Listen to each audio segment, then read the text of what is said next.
பெருமாளின் மோகினி அவதாரம் இது தொடர்பான தலத்தை கொஞ்ச நாளைக்கு முன்னாடி பார்த்தோம். கேரளால இருக்கிற ஒரு கோவில். அந்த கோவிலை இப்ப வரைக்கும் பார்க்கல அப்படின்னா கண்டிப்பா பாருங்க. அந்த கோவிலுடைய லிங்க டிஸ்கிரிப்ஷன்ல கொடுக்குறேன். மோகினி அவதாரத்தோடு தொடர்புடைய தலம் தமிழ்நாட்டுல ஏதாவது இருக்கா?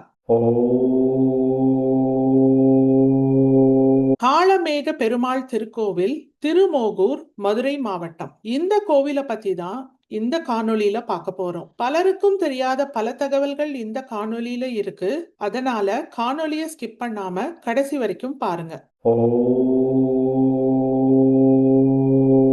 திவ்ய தேசம் அப்படிங்கறதுனால இந்த கோவிலை பத்தின தகவல்கள் நிறைய இருக்குது. அதனால 2 பகுதிகளா பார்க்கலாம். முதல் பகுதியில பெருமாளை பத்தியும் தாயார பத்தியும் தெரிஞ்சுக்க போறோம்.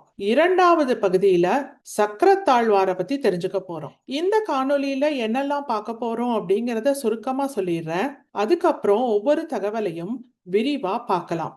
மூலவருடைய பெயர் காளமேக பெருமாள். இவருக்கு தனி சிறப்பு இருக்குது. அது என்ன? உற்சவருக்கு நண்பன் சுவாமி அப்படிங்கிற சிறப்பு பெயர் இருக்கு. எதனால இந்த பெயர்? இந்த கோவில்ல தூங்குவதை போல நடிக்கும் பெருமாள் இருக்காரு. எதனால? தாயாருடைய பெயர் மோகனவல்லி.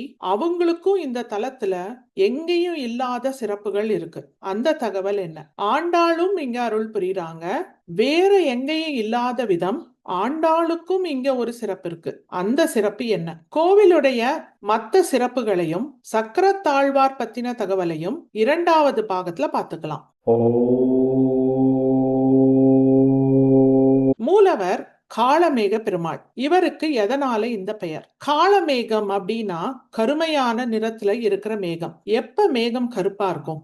மழை வரதுக்கு முன்னாடி இருக்கும். அதாவது நீரையெல்லாம் தன்னுள்ள அடக்கி மழை பொழிவதற்கு முன்னாடி மேகத்துடைய நிறம் கருப்பா இருக்கும். அந்த மாதிரி கருமை நிறத்தில் இருக்கும் பெருமாள். அது மட்டும் இல்ல, மழை போல அருளை பொழியக்கூடியவர். அதனாலதான் மூலவருக்கு இங்க காளமேக பெருமாள் அப்படின்னு பேரு. மூலவர் 4 திருக்கரங்களுடன் காட்சி கொடுக்கிறாரு. இதுல அவருடைய வலது கரம் சிறப்பு. பக்தர்களுக்கு ஆசீர்வாதம் பண்ற கோலமா இல்லாம தன்னுடைய பாதத்தை காண்பிக்கின்ற கோலத்தில் காட்சி கொடுக்கிறாரு. மூலவர் பஞ்ச ஆயுதங்களோடு காட்சி கொடுக்கிறாரு. கழுத்துல சால கிராம மாலை அணிஞ்சிருக்காரு. இந்த தலத்துல இருக்கிற உற்சவருக்கு ஆப்தன் அப்படின்னு பேரு. ஆப்தன் அப்படிங்கிறது தமிழ் சொல் தான். அதற்கான பொருள் நண்பன். பக்தர்களுக்கு நண்பனாகவும் உற்ற துணையாகவும் இருக்கிறாரு அப்படிங்கிறதுனால இந்த பெயர் உற்சவருக்கு இருக்கு. கள்ள நித்திரையில் இருக்கும் பெருமாள். தூங்கிட்டு இருக்கவங்களை எழுப்பிட முடியும். ஆனா தூங்குற மாதிரி நடிச்சிட்டு இருக்கிறவங்களை எழுப்ப முடியாது. இது வழக்குல நம்ம சொல்றது. இதே மாதிரி தூங்குவதை போல நடித்து கொண்டிருக்கிற பெருமாளுக்கு இங்க தனி சந்நிதி இருக்கு. இது வேற எங்கேயும் பார்க்க முடியாது. இந்த சந்நிதி தான் பெருமாளின் மோகினி அவதாரத்தோடு தொடர்புடையது. பெருமாளுடைய இந்த தூக்கத்திற்கு கள்ள நித்திரை அப்படின்னு பேரு. நித்திரை அப்படிங்கிறது தமிழ் சொல் தான். கள்ள தூக்கம் அப்படின்னு இப்ப இருக்கிற தமிழ்ல நம்ம சொல்லலாம். தேவர்களும் அசுரர்களும் பார்க்கடலை கடைந்த பிறகு அமிர்தம் வெளிவந்துருது. அதுக்கப்புறம் இரு தரப்பிற்கும் வாதம் ஏற்படுது. பெருமாளுடைய உதவியை கேட்கலாம் அப்படின்னு தேவர்கள் பெருமாளை பார்க்க வராங்க. அப்ப தூங்குவதை போல பெருமாள் நடித்து கொண்டிருந்தாராம். பெருமாள் தூங்கிட்டு இருக்காரு அப்படின்னு நினைச்ச தேவர்கள் தாயார்களான ஸ்ரீதேவியையும் பூதேவியையும் பார்த்து உதவி கேட்டிருக்காங்க. அதுக்கப்புறம் அவங்க போய் பெருமாளை யாசித்து தேவர்களுக்கு உதவி பண்ணுமாறு கோரிக்கை வச்சிருக்காங்க. அதுக்கப்புறம் தான் பெருமாள் மோகினி அவதாரம் எடுத்து வந்திருக்காரு. இந்த நிகழ்வை உணர்த்தும் வகையில் தான் கள்ள நித்திரை பெருமாள் திருமோகூர் தலத்துல அருள் புரிகிறாரு. இந்த புராண நிகழ்வை ஒத்திருக்கும் வகையில் இங்க இருக்கிற பெருமாள் கிடந்த நிலையில், அதாவது சயன கோலத்துல தான் காட்சி கொடுக்கிறாரு. பொதுவா கிடந்த நிலையில இருக்கிற பெருமாளுக்கு பக்கத்துல அவருடைய பாதத்துக்கிட்ட தேவியர்கள் அமர்ந்திருப்பாங்க. மாறாக இந்த சந்நிதியில தாயார்கள் இருவரும் பெருமாளை கை நீட்டி யாசிக்கிற கோலத்துல இருக்காங்க. அதாவது எழுந்து வந்து தேவர்களுக்கு உதவி பண்ணுங்க அப்படின்னு யாசிக்கிற நிலையில காட்சி கொடுக்கறாங்க. இப்படி ஒரு சிலைய வேற எங்கேயும் பார்க்க முடியாது. இந்த சன்னதி தனி சிறப்பு வாய்ந்தது. இந்த பெருமாளுக்கு பிரார்த்தனை சயன பெருமாள் அப்படிங்கிற பேரும் இருக்கு. ஆனா இதுல சயனம் அப்படிங்கிற சொல் வடமொழி சொல், பிரார்த்தனைங்கிற சொல்லும் வடமொழி சொல் தான். இந்த சன்னதிக்கு கீழே பார்க்கடல் தீர்த்தம் இருக்கிறதா ஐதீகம். அதாவது பார்க்கடலில் இருந்து ஒரு சிறு துளி இந்த இடத்துல விழுந்ததா தலவரலாறு சொல்லுது. இந்த தலத்துல இருக்கிற தாயார் மோகனவல்லி. பெருமாளின் மோகினி அவதாரத்தோடு தொடர்புடைய தலமா இது இருக்கிறதுனால பெருமாளுடைய பெண் வடிவிற்கு முக்கியத்துவம் கொடுத்து தாயார் சன்னதியை விட்டு வெளியில வரதில்லை. இது வேற எங்கேயும் இல்லாத சிறப்பு. இந்த தலத்துல தாயாருக்குன்னு தனியா விழா எதுவும் எடுக்கிறது இல்ல. அதே மாதிரி தாயாருடைய சந்நிதியில சடாரி சேவையும் பண்றதில்ல, தீர்த்தமும் கொடுக்கறது இல்ல. பெருமாள் வீதி உலா புறப்படும் போது தாயார் உடன் போறதில்ல. அதுவும் இந்த தலத்துல சிறப்பு. நவராத்திரியின் போது மட்டும் விசேஷ பூஜைகளை தாயாருக்கு பண்றாங்க. பங்குனி உத்திரத்தன்னைக்கு தாயாரோடு பெருமாள் எழுந்தருளி பக்தர்களுக்கு காட்சி கொடுக்கிறாரு. ஆனா இது 3 மணி நேரம் மட்டும்தான் நடக்குது. இப்படி ஒரு சிறப்பும் தாயாருக்கு இருக்குது.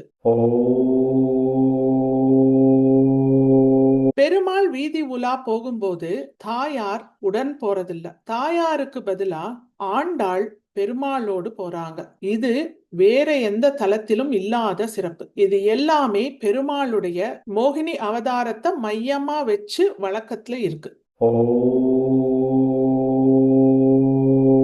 திவ்ய தேசங்கள் தொகுப்புல இந்த தலம் 94வது திவ்ய தேசமா இருக்கு. மங்களாசாசனம் பண்ணினவங்க திருமங்கை ஆழ்வார், நம்மாழ்வார். மூலவர் தாயார் தகவல்களை சுருக்கமா பார்த்தரலாம். மூலவர் காளமேக பெருமாள். மோகினி அவதாரத்தோட தொடர்பு மூலவருக்கு இருக்கிறதுனால இவருக்கு பெண்ணாகி இன்னமுதன் அப்படிங்கிற பேரும் இருக்கு. எவ்வளவு அழகா இருக்கு இல்லையா? இதை தவிர சுடற்கொள் ஜோதி, மரகத மணித்தடன், குடமாடு கூத்தன் அப்படின்னு பல பெயர்கள் மூலவருக்கு இருக்கு. உற்சவருடைய பெயர் ஆப்தன் அல்லது திரு ஆப்தன். தாயாருடைய பெயரும் மோகினி அவதாரத்தோடு தொடர்புடையதா தான் இருக்குது. மோகனவல்லி. தீர்த்தம் தாளா தாமரை புஷ்கரணி, பார்க்கடல் தீர்த்தம். ஆகமம் பாஞ்சராத்திரம். இந்த தலத்துடைய புராண பெயர் மோகன கஷேத்திரம். இப்ப இருக்கிற பெயர் திருமோகூர், மதுரை மாவட்டத்துல இருக்கு. மோகன கஷேத்திரம் இதுவே வடமொழி சொல் தான். கண்டிப்பா தமிழ் சொல் இருந்திருக்கணும். அத நம்மளே கண்டுபிடிக்கிறதுக்கு ஒரு முயற்சி பண்ணலாம். கஷேத்திரம் அப்படிங்கிற வடமொழி சொல்லுக்கு கோவில் இல்லைன்னா தலம், புண்ணிய தலம் அப்படின்னு சொல்லலாம். அப்ப இத வச்சு புராண காலத்துல இருந்த தமிழ் பெயரை நம்மளால கண்டுபிடிக்க முடியுமா? முயற்சி பண்ணலாமா?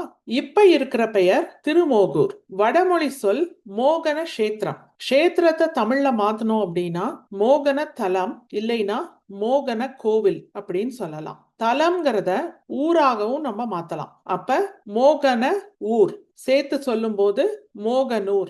இதுதான் இந்த தலத்துடைய புராண பெயரா இருந்திருக்கணும். ஏன் சொல்றேன்னா இப்ப இருக்க பெயர் திருமோகூர். இதுல திருங்கிறது அடைமொழி. அப்ப அதை எடுத்துட்டோம் அப்படின்னா மோகூர். இது மோகனூர் அப்படிங்கிற பெயர்ல இருந்து மறிவினதா இருக்கிறதுக்கு வாய்ப்பு அதிகமா இருக்கு. ஆக தமிழ்ல இந்த தலத்துடைய புராண பெயரை சொல்லணும் அப்படின்னா மோகனூர் அப்படிங்கிற பெயர் சரியானதா இருக்கும். நீங்க என்ன நினைக்கிறீங்க? கமெண்ட்ஸ்ல சொல்லுங்க. இந்த தலம் மதுரைக்கு பக்கத்துல இருக்குது. கூகுள் மேப் லிங்க் நான் டிஸ்கிரிப்ஷன்ல கொடுக்கிறேன். உங்களுக்கு உபயோகமா இருக்கும். அடுத்த வாரம் இதே தலத்துடைய 2வது பாகத்தை பார்க்க போறோம். அந்த பாகத்துல இந்த தலத்துல இருக்கிற சக்கரத்தாழ்வாருடைய சிறப்புகளை பார்க்க போறோம். சக்கரத்தாழ்வாருக்கு தனி சந்நிதி இருக்கு. அதே சந்நிதியில நரசிம்மரும் இருக்காரு, வராகமூர்த்தியும் இருக்காரு. அது தவிர இந்த தலம் மோட்சம் தரும் தலமாக ஏன் போற்றப்படுதுங்கிற தகவலை விரிவா பார்க்க போறோம். இந்த தலத்துல மன்மத வழிபாடு இருக்குது. அந்த தகவலையும் பார்க்க போறோம். மோட்ச தீபம் ஏத்துற வழிபாடும் இருக்கு. அந்த தகவலையும் பார்க்க போறோம். தலத்துடைய மற்ற சிறப்புகள் எல்லாத்தையும் சேர்த்து அடுத்து பார்க்க போறோம். இது எல்லாம் அடுத்த வார வெள்ளிக்கிழமை 2வது பாகமா பார்த்துக்கலாம். நம் தேடல் தொடரும். அதுவரை இணைந்திருங்கள்.